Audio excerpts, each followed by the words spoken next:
The Marvels took off at the box office yesterday, if you can call it that. But instead, I would say that it's more like a splat. Brie Larson is not looking good. Kevin Feige is downfallen. But that was not the only Marvel property to release. No, within the same 24-hour period, we also had the grand finale, probably of the entire series, for Loki. Now the question on everyone's mind is this just the same kind of stinker, or does this show us a way out for Marvel? Can they possibly get out of the ringer and get good content once more? Does Loki show us the way, or should all of the MCU be shown the door?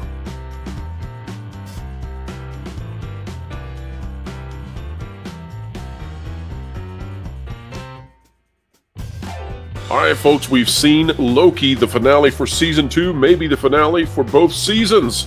And of course this comes on the heels of having watched the Marvels within the same 24-hour period. Tom Hiddleston, Brie Larson, Kevin Feige, they're dancing around in my dreams now. I'm marveled out! Lorn Connor, though, he can keep going and going and going when it comes to the MCU. Lorn, welcome back. Thank you. Lorn, it is our job now to happily and positively review something. And coming off the heels of the Marvels, which I was very positive that I didn't like that movie, so I think I handled the job well. I'm curious what you think about this finale, and before we get into the review proper, I suppose, do you think this is not just the season finale, but the series finale? I think they left it open to where they could do more if they got a good critical reception. I know that they said in interviews that they did not intend for it to go beyond 2 seasons. They saw this as the proper series endpoint. I think that's probably the smart PR move to make that kind of statement, because it makes it sound like, well, this is what we intended, and if people like it, then they have the ability to come back and do more. I can tell you that I would actually be willing to watch more of this. So if they continue to go on, if they had more stories to tell, I'd be interested to see where they go with it. On that note, Lorn, tell us what you thought about this, what could be the ultimate episode of Loki. I was happy to say that I actually enjoyed this episode.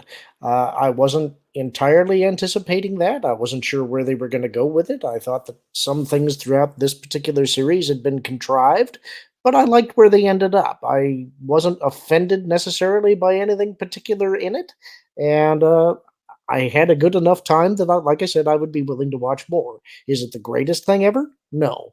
But it was entertaining, and that's all I needed it to be. Here's what I don't understand, Lorn. And my review score for this, not just the ultimate episode, perhaps, but the entire series, I suppose, it comes down to the fact that I don't understand this. Mm-hmm. And so I am willing to give this a high score under the belief that maybe I missed something here. So I'm gonna let me give it to you, and you explain it to me, and then maybe I'll get to give it the score that I want to give it, which is I want to give this last episode, especially after how terrible the Marvels was, I want to give this an 8 out of 10. That's what I want to do. So to get there, I need to ask, because I think this is the linchpin for the whole thing. What did you interpret from the ending? And we're going to have to get into spoilers here because this is going to be a spoilery conversation. How did you interpret the ending? What do you think happened? Well, I assume that Loki now sits at the end of time on the throne of He Who Remains, and Loki now is all that remains at that end, and he sits in solitude, and that he has, through his Loki magic, and by destroying the loom, he has managed to allow all of the branches to survive. However, here's where I don't understand things. Are you ready for the things I don't understand? Sure. Okay. Thing number one I don't understand is that Loki has never been one of the most powerful creatures in the universe. He's the little brother to Thor, and Thor is not one of the most powerful creatures in all the universe. We could talk about all of the characters in the Marvel universe that are vastly more powerful. I don't understand how Loki's magic is able to sustain these branches of the timeline. Another thing that I don't understand at all, I really don't understand this, and maybe this is my fault. I conceptualized in my head the way that Marvel had this looking, and no, I don't think it's my fault. I think they present it this way now that I think about it. The way that I had this in my head was that these branches of time were massive, like the size of you know, galaxies, maybe even universes, because they contain universes, and they flowed, like these threads, but they were huge. And here's Loki, and I know that when you step out of space and time, everything's relative, but I did not understand why the branches suddenly looked like dying, roots to some sort of bizarre tree or plant. I didn't Ah, understand. okay. Okay. Here's the key, and I think you're touching on the key point here, and this is what I wanted to find out if you interpreted the same way. Keep going, because I want to hear where you go with this, and then I'll come in with my Well, I interpretation. don't understand how Loki is this powerful to do this thing.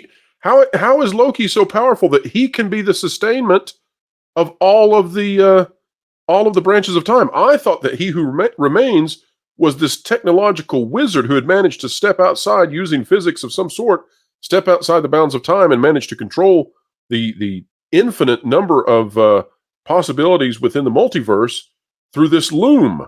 Now we're doing it through magic, but I don't understand how Loki is powerful enough to do that, and so none of it makes sense to me. And I also don't understand where these branches of time come from. Have they always existed? If they've always existed, then how did anyone get control of them in the first place? None of this really. The farther I go down the rabbit hole, the less the more it unwinds for me. Okay. And what do you So say, Lorn? so here's my interpretation. It could be wrong, but it's what I have put together for myself. So I think you touched upon an important point, which is that no, the multiverse did not always exist. Originally, there was one strand of time.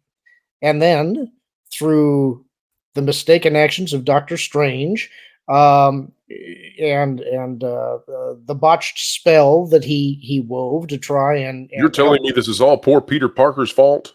in a lot of ways, yes. And so what happened was He's essentially never going to fend off Miles Morales now. Miles Morales is the, going to take over at this point. This is all the Pete's fault. they cracked the universe into shards, a multiverse, and that's when time began branching. And so you have he who remains, who develops this loom, whose purpose is to weave the pieces of time together into what he calls the sacred timeline while pruning those branches that he doesn't want to exist. And that's kind of what the TVA has been fixated on in this season is they think that they have to repair the loom so that they can continue to take on these extended number of branches. And I liked the fact that they came up with the idea that once you're branching like this and having every single different divergent decision point creating a new reality, it will continue to do that infinitely. You can never expand to match that. I thought that was actually a good point. And so it took Loki going back to the end of time after having spent centuries trying to learn all these physics, ultimately to fail, to find out that Kang sort of already knew all of this, that he's just sort of waiting for Loki to come to the same realization, to gain the power necessary to manipulate time the way that he wants to. And I thought that it was clever that Kang's position is, well, you can keep doing this forever and I'll keep waiting, but the one thing you have to do is kill Sylvie. And I think at that point the audience is probably going, yes, kill Sylvie.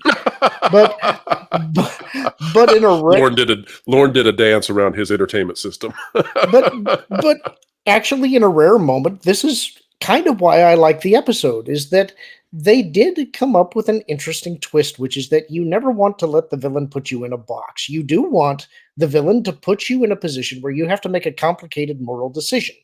And in that moment, you have to make a sacrifice if you're going to be a hero. And that's what Loki did here.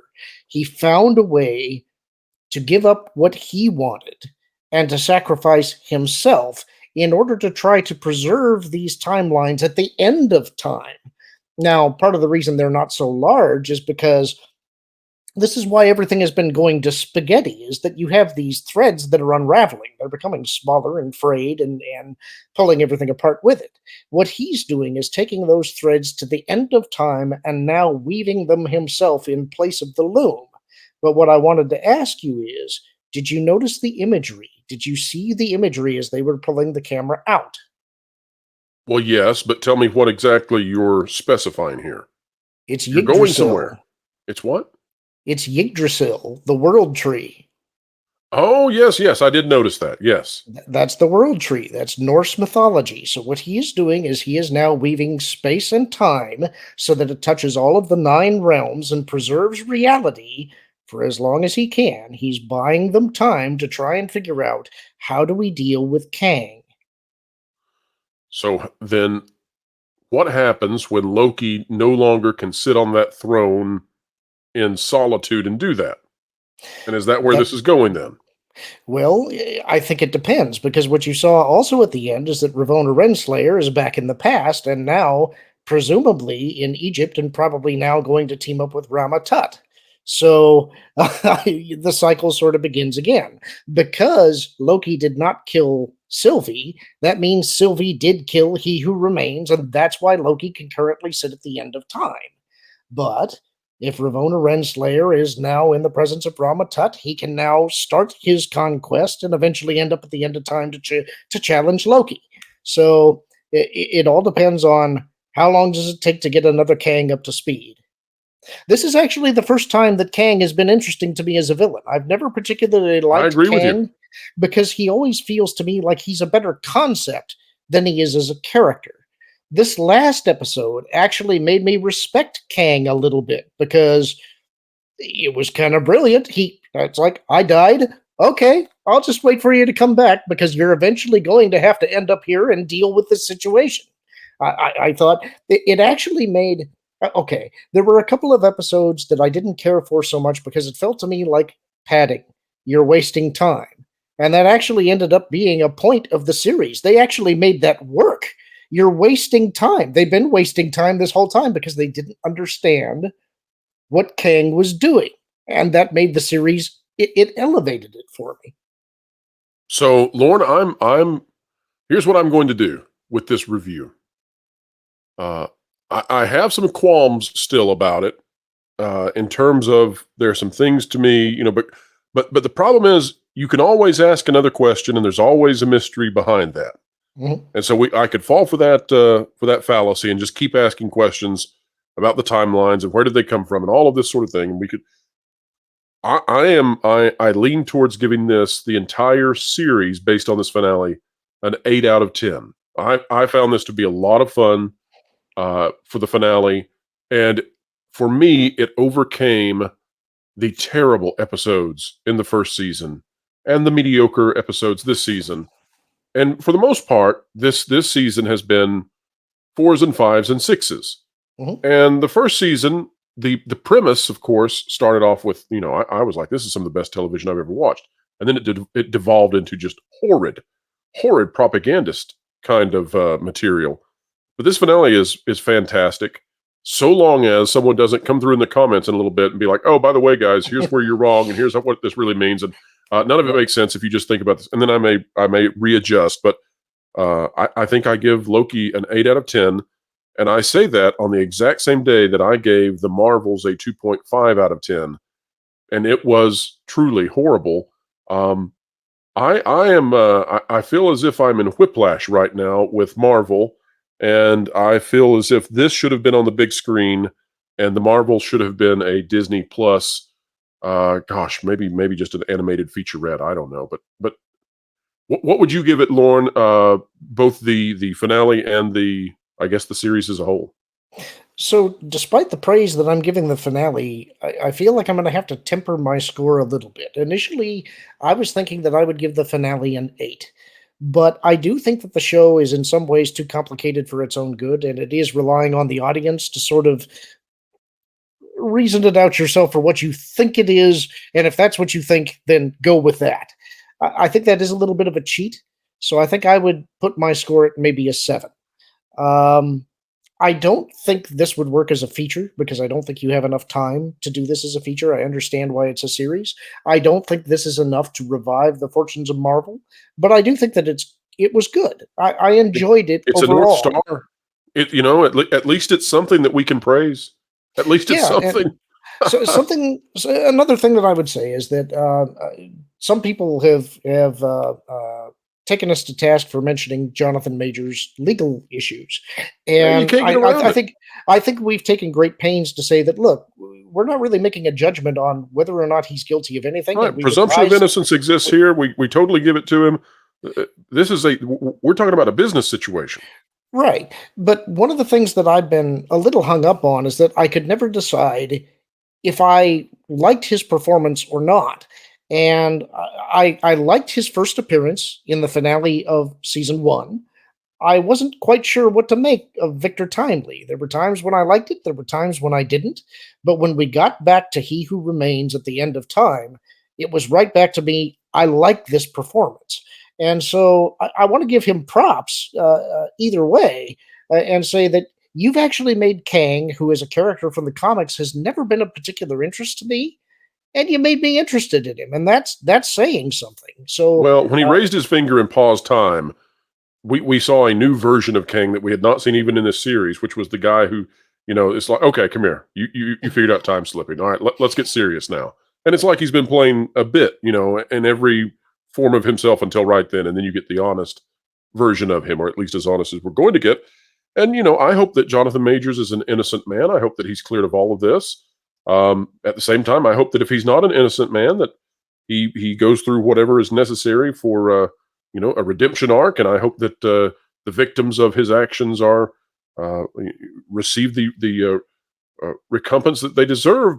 This is the justice system, but I don't know what happened there. And there are multiple situations now. It kind of feels a little bit like the Ezra Miller situation, but perhaps not to that degree. But from a business side, of course, you just have to know that should he be found guilty of some of these things, that Marvel is put in a situation where they can't go forward with him. And so we've had to be aware of that. But we're not here to prejudge anything. We don't know what's happened outside of our ability to know on the ground, the personal lives of people that we've never met before. That's incredibly difficult to understand it. Mhm. But Lorn, what do you think about a Marvel that gets this one? It sticks the landing, and yet the Marvels. I don't know if you've seen that. No, I haven't. Lorn, I'm not going to even ask you to do it. I can't. No, But no, I wouldn't. I've seen enough from the trailers. It's like I'm not going to watch that. how in the world can they be so bad in one step and so good in the other, at least for one episode? Well, I think that some of it is the actors caring about the roles and giving their best effort. Some of it is about the writers also caring about the universe and being interested in telling a good story.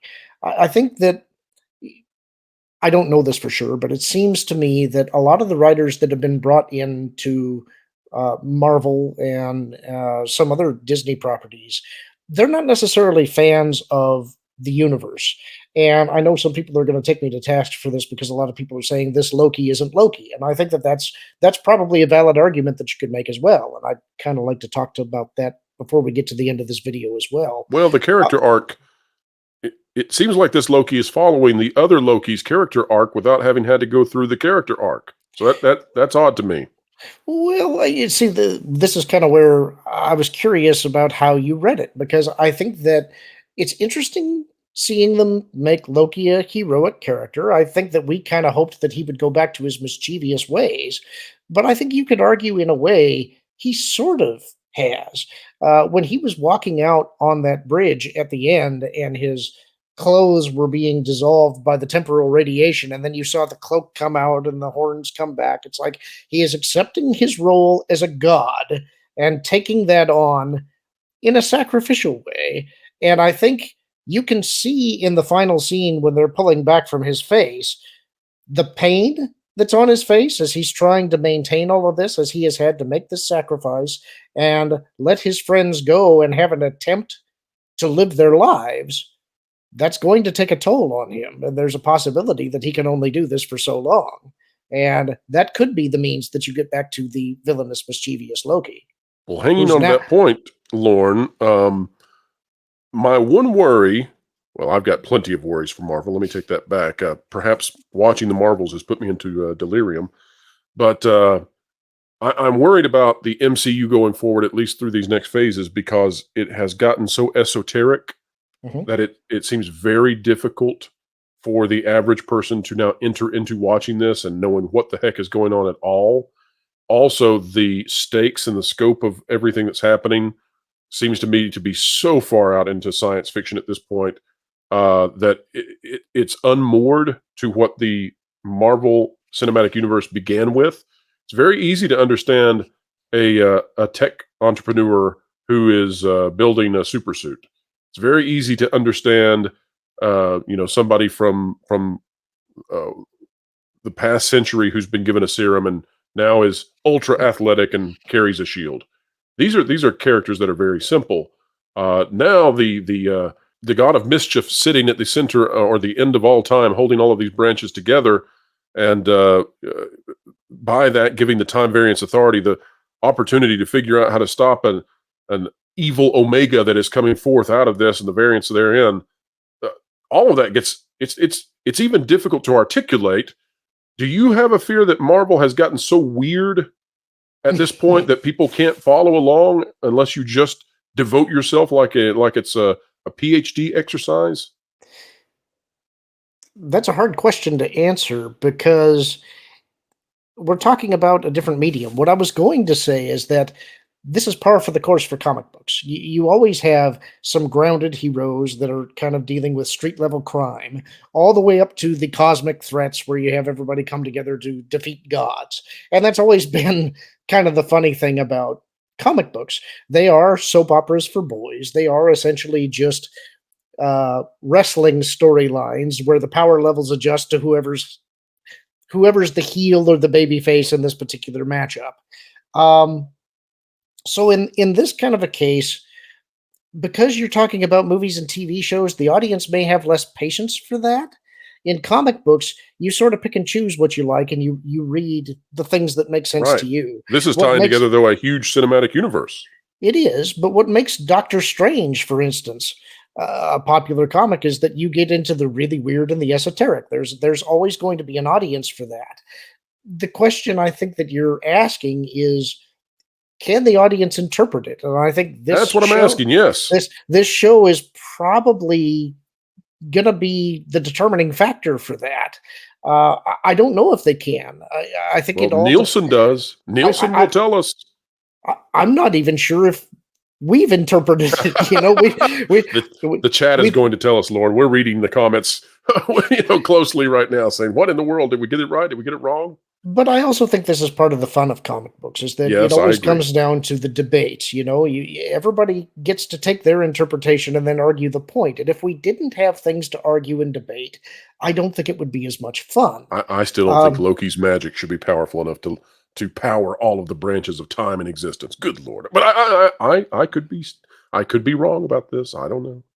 Behind the scenes, we'll argue it because I think he can't. So folks, there. Drop a comment and tell us what you think. But Lorn, before we go through that the inch spiel for the video, there's one other thing that I'm curious about. Mm-hmm. How many episodes out of this series do you think you could remove without damaging the story? 2. That from this season or from first season as well? Oh, from the first season? I'd probably have to go back and rewatch the first season to remind myself. I haven't watched it since it originally came out, so I can't really give you an answer there. So here's what I think. Let me take the first season, you tell us the second season. And for those out there who are watching this video and you've said, oh my gosh, WDW Pro and Lorn are giving a high score to a Disney property that's not Guardians of the Galaxy Volume 3. What is going on? They may decide, okay, I'm going to give this show a shot now, and I don't want them to be disappointed. So here's what I'm going to say. Go back to the first season, folks. If you're going to try this show out for the very first time, go back to the first season, watch the first 2 episodes, watch the last 2 episodes, skip the in-between. Lorn, what about this season? I think that you could probably... I was probably a little cavalier when I said throw away. I think that you could take 2 episodes and combine them together into one. So I guess you would only lose 1 episode. And I would say that those are the 2 episodes prior to this finale. Gotcha. All right. Well, that gets us to, I guess, positivity for the MCU. Well, at least for the Marvel Universe on Disney+. But it does not clear out the very, very bad taste that we have from the Marvels, which is, wow, it's bad. Folks, we will have a Marvel's review coming out for those of you who did not catch it on the Pro Show Live. We'll have that coming out this afternoon. Make sure you check it out. Also, check out what Lorn Connor is up to on YouTube by clicking on his name in the video description down below. Folks, if you like content like this, consider clicking the like button, share, subscribe, and when you click it, you stick it to the algorithms. It's the notification bell. Drop a comment down below and let us know, are we right, are we wrong? Do we understand what's going on in Loki, or are we completely off base? And who is right about this magical power, and who can power the timelines? Does Lorn have it? Do I? We are eager for your debate down below. Folks, wherever you are and whatever you're doing, keep learning, keep growing, and keep having fun.